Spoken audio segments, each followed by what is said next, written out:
giving me wind and rain. You're some kind of butterfly.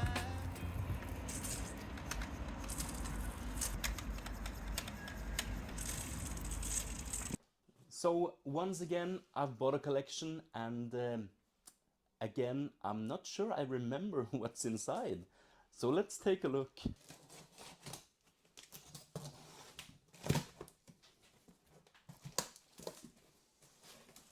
I feel this should be some turtles at least. I'm pretty sure there's a few of these Hasbro Conan figures as well inside. Ooh. Oh.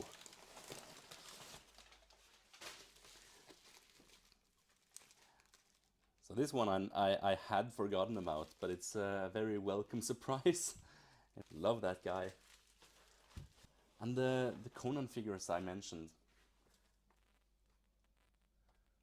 This line is a strange one. Its figures are very oversized, and they feel somewhat cheaper than they should have. The sculpts are great, but the paint applications feel rushed. This one is Grey Wolf with motorized cyclone power punch. And this figure, this toy line holds one of my favorite figures of all time, the Skulker with the motorized zombie tornado action. A MOTU bot, that's nice. Oh, yeah. So this is the problem when buying vintage toys. You have to take a chance on the condition, especially when you buy big lots. And in this case, the Raph the Space Cadet is completely, the bubble is completely loose, but it makes for a great mint complete loose example with full card back. So there's a few people who really like to have the option to open and get a complete mint figure, and in this case it's a good figure to have mint because of the sticker on his chest. So I don't mind that. Oh, a nice vintage Usagi. Yeah, it's the first edition. Nice. Oh, another one. Oh, yeah. Well, it's still a mint on card ace duck, even with the bubble tier here. So that will of course affect the price. Yeah, these are the parts for the Tyranosaurus. Very curious. I'll open and lay them out on the table, but I'm curious about the gun. That's the big issue. Yeah, it's a really nice Razar. The wickedly wailing Wolfman. Look at this. Someone has crossed out the figures they have already. I like that. It makes for a good story. I like when my toys have some connection to the past. I know some collectors prefer to have their vintage mint on card figures pristine, but I love the inclusion of, let's say, a price tag that places the figure in time and space. No such luck on Sewer Sports All Stars Grand Slam and RAF. I believe this one has been reissued lately, but this is of course the vintage one. Shredder pitch Bebo first base. Ah, nice. That's a good example as well.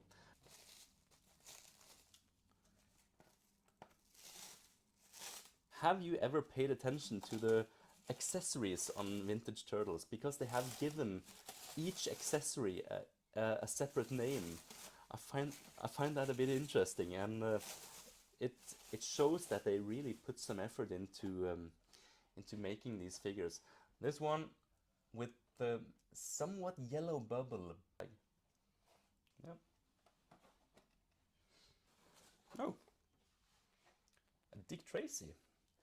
Calling Dick Tracy. The tramp is stinking up the city sewers. Oh no. I have a few of these already. I haven't gotten around to counting the pieces on those I already have, but one day maybe. I like the image here. Fisto fighting Skeletor, Cobra Khan fighting He-Man. Good colors in this image. Should make for a nice puzzle. Let's see if Yeah, I can't tell. Looks like more or less 200 pieces. Yeah, this one is a weird one. April, the ravishing reporter with the gutsy news gal. Not going to open that, but it's a controversial figure. It's not as sought after as the other April O'Neil figures, and I think I prefer either the original one or the later one with the jumpsuit and the purple stripes. Not sure what that's called, but I think I prefer April with a yellow jumpsuit in the iconic look. Great big button. When is this from? Is this vintage? There's another one here. It's Leo. Pin and easel back to wear or display. I'm not sure you can wear this on your jacket, but we'll sure try. Oh, here's a good one. Anthrax. The picnic punk with four-fisted punch. Decent example. Has some shelf wear and some dents. But you know, people who want an Anthrax will almost pay the same price for a loose one than they would for a mint on card, because he's such a fragile piece with his antennas and his mustache, whatever you call it. So this is a piece that collectors I know will buy a mint on card to get a loose complete one. Definitely one of the more interesting mutants in the late line. Oh, another button. So we're getting close to the bottom here.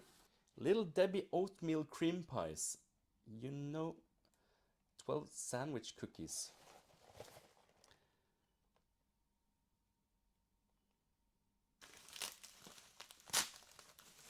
Ah, I love supernaturals. And even though the ghostlings, they they come off like uninteresting in pictures, but when you hold them, you know what the deal is. With their glow in the dark sword, their translucent plastic inner, and the cape and the hologram, they are great action figures, and you need to check them out in person, live. These pictures just don't do them justice. Well, looks like there are more of them here. So the first one we had was Spooks, and here we have Rags, Evil Ghostling. Forgotten about these as well, so once again a welcome surprise. It looks like there's a duplicate of Rags. One has slightly yellow bubble, another one has... they will look great on my mint on card wall here in Romskip.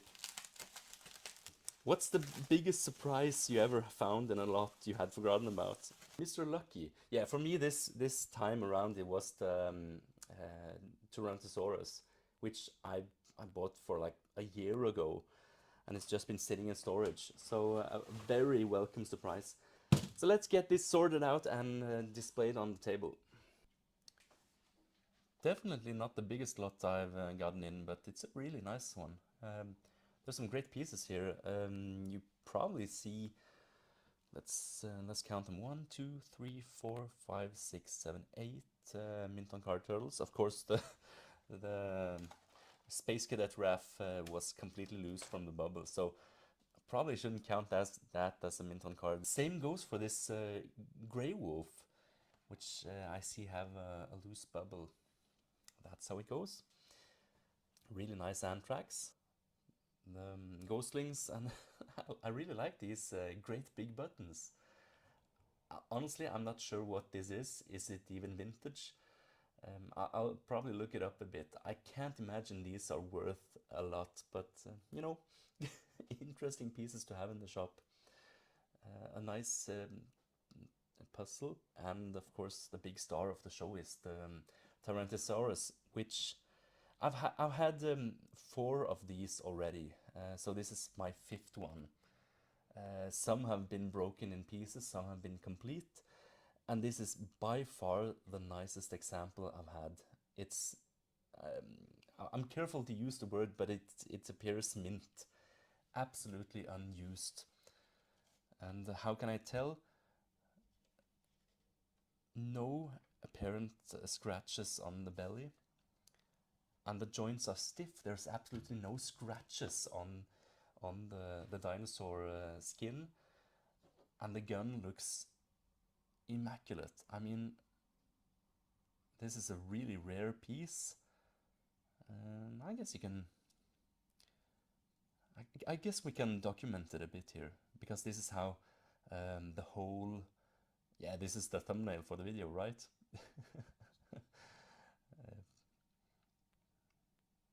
Oh, this is a gorgeous piece. The thing about this cannon piece is you place it inside this hole, and usually they're broken off at the tip there. Let's see. Usually they're broken off at the tip, and I see people remove this ring and just place the what's left of the gun inside the hole. Of course, usually they're also broken inside the hole, so you have to drill out the remaining piece of the cannon. But yeah, this is how it goes. I'm not going to place it inside there. He also has this rolling mine here, and that as well looks completely unused. Fantastic piece of toy.